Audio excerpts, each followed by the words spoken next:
Hello guys, welcome to another video. మనం బ్యాటరీస్ని వాటిని charge చేయడానికి మనం ఒక స్టెప్ డౌన్ పవర్ సప్లై అయితే యూజ్ చేస్తుంటాం చూసారా. దానికి మనం పవర్ సోర్స్ కింద లైక్ ఎస్ఎంపిఎస్ అలాంటివి అయితే యూజ్ చేస్తుంటాం అనమాట. నేను దాని కొని నియర్లీ 1 year పైన అయిపోతుంది అనమాట. లైక్ 1200 ఏమో కొన్నాను. ఈ ఎస్ఎంపిఎస్ అయితే లైక్ మనకి 30 volts అండ్ 20 amp అయితే అవుట్పుట్ ఇవ్వగలుగుతాం అనమాట. టోటలీ 500 watt అయితే అవుట్పుట్ ఇవ్వగలుగుతుంది. బట్ ఏమైందో ఏమో కానీ సడన్గా ఇందులో ఉన్న మాస్ఫెట్ అయితే కాలిపోయి షార్ట్ సర్క్యూట్ అయ్యిందో ఏమో నాకు కరెక్ట్గా ఐడియా లేదనమాట. బట్ బర్న్ అయిపోయి కంప్లీట్గా వర్క్ అవడం అయితే మానేసింది. సో కొత్త ఎస్ఎంపిఎస్ కొనడం కన్నా మన దగ్గర ఉన్న కాంపోనెంట్స్ యూస్ చేసుకుని పవర్ సోర్స్ అయితే తయారు చేయబోతున్నాను అనమాట ఈ వీడియోలో. సో మీలో ఇంకా ఎవరైనా మన ఛానల్ ఇంకా సబ్స్క్రైబ్ చేసుకోకపోతే మాత్రం ప్లీజ్ సబ్స్క్రైబ్ అయితే చేసుకోండి. So without any further delay let's get started.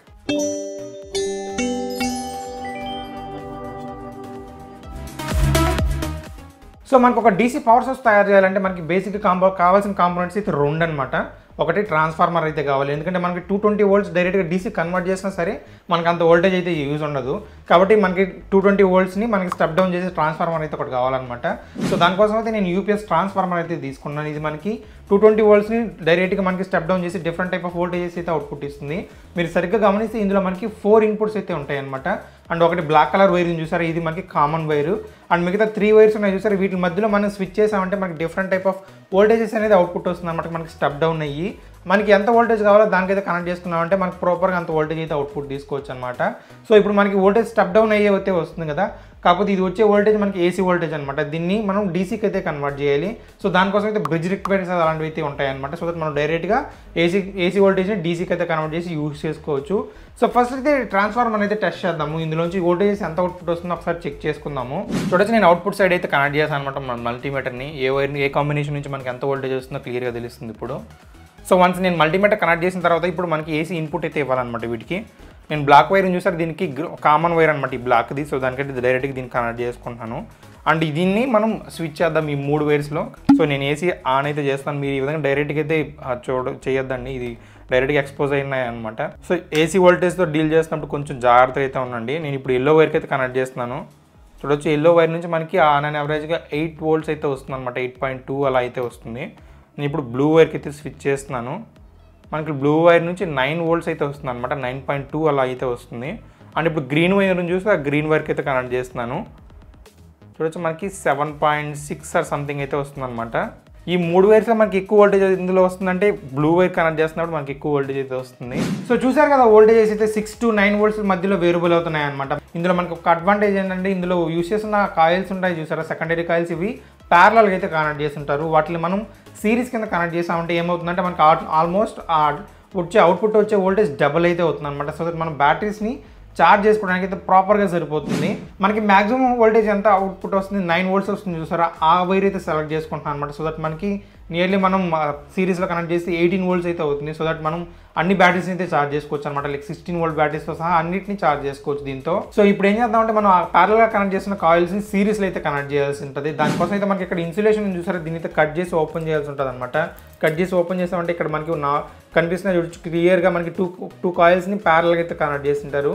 So వీటిని అయితే డిస్కనెక్ట్ చేయాలి. ఫస్ట్ డైరెక్ట్గా కట్ చేస్తాను నేను ఇప్పుడు. సో ఈ కాయిల్స్ అయితే మనం సిరీస్లో కనెక్ట్ చేయాలి కదా. సో దానికోసం అసలు ఏ కాయిల్ ఏదని తెలుసుకోవడానికి ఏంటంటే మనం మల్టీమీటర్లో కంటిన్యూటీ మోడ్ అయితే యూస్ చేసుకోవచ్చు అనమాట. ఇప్పుడు వచ్చి నేను కంటిన్యూటీ మోడ్లో అయితే పెట్టాను. జస్ట్ కంటిన్యూటీ అయితే టెస్ట్ చేస్తున్నాను నేను ఇప్పుడు. మనకి బీప్ మోడ్ అంటారు చూసారా, అదనమాట. సో నేను ఫస్ట్ కాయిల్కి అండ్ ఈ పక్క దాంతో పెడుతున్నాను. మనకి ఏమాత్రం కంటిన్యూటీలు లేవు.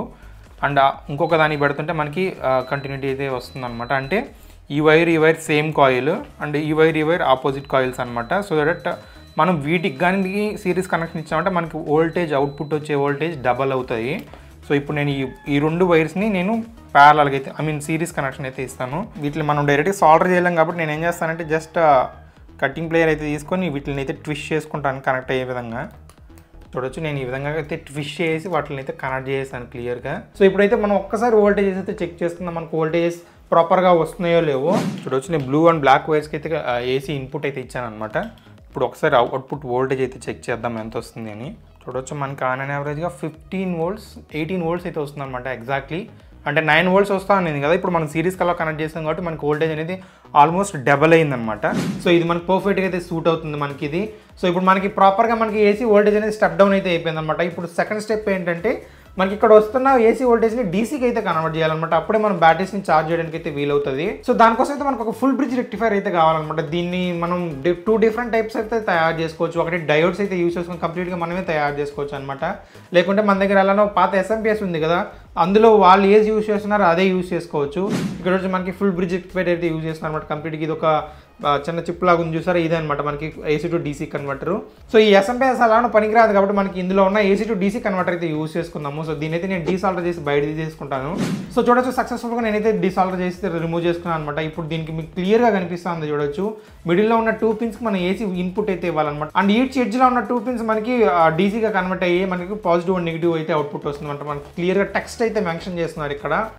సో ఇప్పుడు ఏం చేస్తానంటే డైరెక్ట్గా మనం ట్రాన్స్ఫార్మర్కి ఇన్పుట్ ఇవ్వాలి కదా, సో దానికోసం ఒక 3 పిన్ ప్లగ్ అయితే యాడ్ చేసుకున్నాను అనమాట. అండ్ ఆపోజిట్ సైడ్ మనం ఒక 2 వైర్స్ అయితే ఎక్స్టెండ్ చేసుకుందాం మనం డీసీ కన్వర్టర్కి యాడ్ చేసుకోవడానికి. సో ఇప్పుడు మనం ఈ బ్రిడ్జ్ రెక్టిఫైర్ ఉంది కదా, దీనికైతే కనెక్షన్ అయితే ఇచ్చేద్దాము. నేను చూడొచ్చు మిడిల్లో ఉన్న 2 పిన్స్కి అయితే ఏసీ ఇన్పుట్ అయితే ఇస్తాను అనమాట. మనకి ట్రాన్స్ఫార్మర్ నుంచి అవుట్పుట్ వస్తుంది చూసారా, ఆ వైర్స్ అయితే నేను మిడిల్లో అయితే కనెక్ట్ చేసుకుంటున్నాను. సో ఇప్పుడు మనం ఒకసారి వోల్టేజ్ కన్వర్ట్ అవుతున్నాయో లేవో చూద్దాం. సో నేను ఇప్పుడు ఏసీ పవర్లో కనెక్ట్ చేశాను కదా, ఇప్పుడు నేను వోల్టేజ్ అయితే ఒకసారి చెక్ చేస్తాను, మీరు గమనించండి. మనకి ఇక్కడ ఏసీ అని కనిపిస్తుంది అనమాట. యాక్చువల్లీ నేను ఆటో మోడ్లో అయితే పెట్టినాను, అది ఆటోమేటిక్గా స్విచ్ అవుతుంది.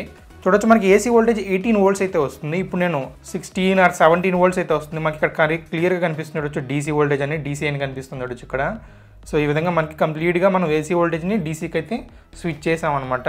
సో ఇప్పుడు మనకి అవుట్పుట్ వస్తున్న డీసీ వోల్టేజ్ అయితే కొంచెం నాయిస్ అయితే ఉంటుంది అనమాట, అంత స్మూత్గా అయితే ఉండదు. దాన్ని స్మూత్ చేయడానికి మనకు ఒక కెపాసిటర్ అయితే కావాలి. మన పాత పవర్ సప్లై బోర్డు ఉంది కదా, అందులో ఉన్న కెపాసిటర్ అయితే ఒకటి డీసాల్టర్ చేసుకున్నాను అనమాట. 2200 మైక్రోఫారడ్ 35 వోల్ట్ కెపాసిటర్. ఇది మనకి పాజిటివ్ ఏది నెగిటివ్ ఏది క్లియర్గా ఇక్కడ మనకి వైట్ మార్క్ కనిపిస్తుంది చూడొచ్చు, ఇది నెగిటివ్ అనమాట. ఆపోజిట్ సైడ్ ఉన్నది పాజిటివ్.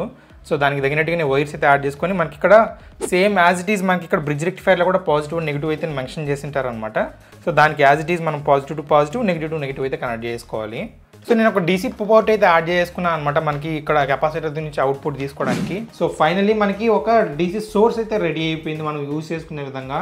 సో వీటిలన్నిటి మౌంట్ చేయడానికి నేను ఒక వుడెన్ పీస్ అయితే తీసుకుని వాటిలన్నిటి నీట్గా నేను ట్రాన్స్ఫార్మర్ని అండ్ అలాగే మిగతా కాంపోనెంట్స్ అయితే మౌంట్ చేసుకుంటున్నాను. చూడొచ్చు మనకి ట్రాన్స్ఫార్మర్ని అయితే ఈ విధంగా జస్ట్ ఒక బ్యాండ్లా ఒక టేప్ ఉంటే దాని బ్యాండ్ లాగా యూజ్ చేసి సెక్యూర్ చేసాను అనమాట, మూవ్ అవ్వకుండా ఉంటుందని స్క్రూస్ అయితే వేసి. అండ్ నేను ప్రీవియస్గా ఒకసారి టెస్ట్ చేశాను అనమాట బ్యాటరీస్ని ఛార్జ్ చేస్తున్నప్పుడు. సో నేను నోటీస్ చేసిన చిన్న ఇష్యూ ఏంటంటే 5 amp పైన తీసుకుంటున్నప్పుడు మనకి ఫుల్ బ్రిడ్జ్ రెక్టిఫైర్ ఉంది చూసారు, అది బాగా హీట్ అవుతుంది అనమాట. అండ్ అలాగే ట్రాన్స్ఫార్మర్ కూడా లైట్గా హీట్ అవుతుంది. సో ఆ హీట్ని డిసిపేట్ చేయడానికి నేను ఒక కూలింగ్ ఫ్యాన్ అయితే యూజ్ చేస్తున్నాను. మనకి అవుట్పుట్ వోల్టేజ్ అరౌండ్ ఒక 18 volts అలా వస్తుంది అనుకోండి. మనం కెపాసిటర్ యూజ్ చేయడం వల్ల ఏమవుతుందంటే కొంచెం ఇంక్రీజ్ అవుతుంది అనమాట. ఎందుకంటే మన కెపాసిటర్ స్టోర్ చేసుకొని మనకి ఎక్స్ట్రా వోల్టేజ్ అనేది అవుట్పుట్ ఇస్తుంది అనమాట. ఎందుకంటే మనం యూజ్ చేస్తుంది 35 volt కెపాసిటర్ కాబట్టి మనకి చూడొచ్చు ఆన్ యావరేజ్గా 23 or 24 volts అయితే అవుట్పుట్ వస్తుంది అనమాట. బట్ మనం లోడ్ తీసుకున్నామంటే మనకి ప్రాపర్గా మనకి ఎంత వోల్టేజ్ అయితే మనకి ట్రాన్స్ఫార్మర్ నుంచి వస్తుందో దానికి 1 or 2 volts అయితే ఎక్స్ట్రా వస్తుంది అంతే. సో మిగతా అంతా బ్యాలెన్స్ అయిపోతుంది అనమాట. అండ్ కెపాసిటర్ అయితే గ్లూ అయితే వేసి ఈ విధంగా అంటించేసుకున్నాను. అండ్ మనం యూస్ చేస్తున్న ఈ డీసీ ఫ్యాన్ ఏంటంటే 12 volt అనమాట. నేను ఒక లీనియర్ వోల్టేజ్ రెగ్యులేటర్ అయితే తీసుకున్నాను. నేను ఇన్పుట్లో అయితే మనకు వస్తుంది కదా 23 volts దాన్ని అయితే ఇస్తున్నాను. అండ్ అవుట్పుట్లో 12 volts అయితే అవుట్పుట్ తీసుకొని మన ఫ్యాన్కి అయితే కనెక్ట్ చేశాను అనమాట. అండ్ అలాగే నేను ఒక చిన్న అక్రిలిక్ షీట్ అయితే తీసుకొని బెండ్ చేసుకొని ఫుల్ బ్రిడ్జ్ రెక్టిఫైర్ ఉంది చూసారా, వాటికి ఈచ్ సైడ్ నేను హీట్ సింక్స్ అయితే యాడ్ చేసుకున్నాను. సో దట్ మనకి బెటర్ కూలింగ్ అనేది ఉంటుంది అనమాట.